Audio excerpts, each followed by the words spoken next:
پس آنجاست که دیگر جزا پاداش مجازات شروع می شود. الله می فرماید لیجزی الذین اساءوا بما عملوا و یجزی الذین احسنوا بالحسنى.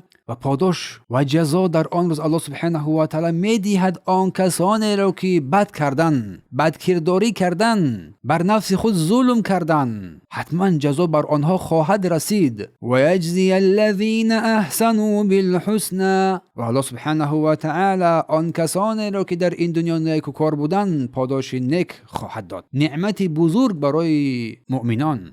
الذین اساءوا یعنی آنهایی که بدی کردند، شرک آوردند، کفر ورزیدند، نافرمانی کردند، گناه و معصیت بدعت ها را اجرا کردند. الذین احسنوا یعنی آنهایی که نیکی کردند، پروردگارشان را اطاعت کردند، در عبادت او کسی را شریک قرار ندادند، با اخلاص او را عبادت نمودند، از کفر و شرک ضلالت روی گرداندند و حتما که پیامبر صلی الله علیه و سلم را فرمانبرداری کردند. بالحسنى با بهترین مکافات ما اینها را جزا خواهیم داد که جنت است.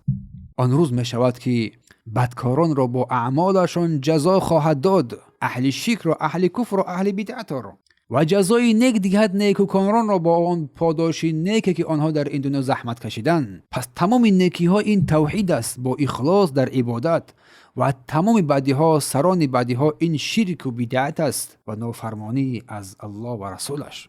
پس این حساب هم برای مؤمنان قرار میگیرد و هم برای کافران، چون که حجت الله سبحانه و تعالی بر مؤمنان هم رسید، پذیرفتن، قبول کردن، بدون چون چرا عمل کردن، و بر کافران رسید، نپذیرفتن، قبول نکردند، دروغ شمردند و بر کفر خود ایستادگی کردند. پس اینجاست که عدالت الله سبحانه و تعالی در بین مردم ظاهر میگردد. کس را با آن حق واقعیتی که در این دنیا انجام داد جزا میدهد، چون که میفرماید یوم ینادیهم، آن روز که روز قیامت الله آنهای را ندا میکند، فیقول این شرکائی الذین کنتم تزعمون، میگوید کجایند آن شریکانی که شما گمان میکردید، کسانی که شرک به الله آوردند، کفر ورزیدند. و این سوال در میان میآید تا کافران بفهمند که تمام اشتباه آنها آشکار شده است، دیگر هیچ شکایت نمیتوانند بکنند، هیچ دلیلی دیگر برای آنها باقی نخواهد ماند.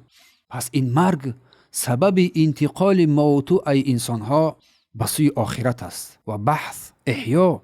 وقتی که سور دوم میدمد، همه زنده میگردند، لخت، عریان، بی پایافزال و ختنه شده، چون که اولین بار آفریده شدیم. سپس محشر، جمع شدن مردم از برای حساب کتاب جزا. هر نفر مؤمن یا کافر با کارهای خود جواب خواهند داد. بدکار به عذاب، نیکوکار بر بهشت پاداش نیکو. هر کاری خرد و بزرگی را که انجام دادی به حساب آن خواهی رسید، با عدالت کامل، بدون ظلم. الله بر همه بدون ستم، بدون ظلم حکم میکند. هر کاری را مقدار خودش جزا میدهد، چون ترازوی اعمال در آن گذاشته می شود. جزای کافران با جهنم با عذاب و جزای مؤمنان با جنت، اگر با توحید و اخلاص از این دنیا بمیرند. و سوال آخرانی که در این آیت می شود، کجا است آن شریکان شما؟ امروز که کفر و شرک و ضلالت رو کردید، از پشت شیخا و پیرا و راهبران خود رفتید، کجاستن امروز؟ او به داد شما میرسن؟ او به فیغان شما میرسن؟ اینها امروز هیچ کسی که با توحید پروردگار رو ملاقات کرد و نجات یافت، اما کسی که با کفر و شرک پروردگار رو ملاقات کرد و هلاک شد.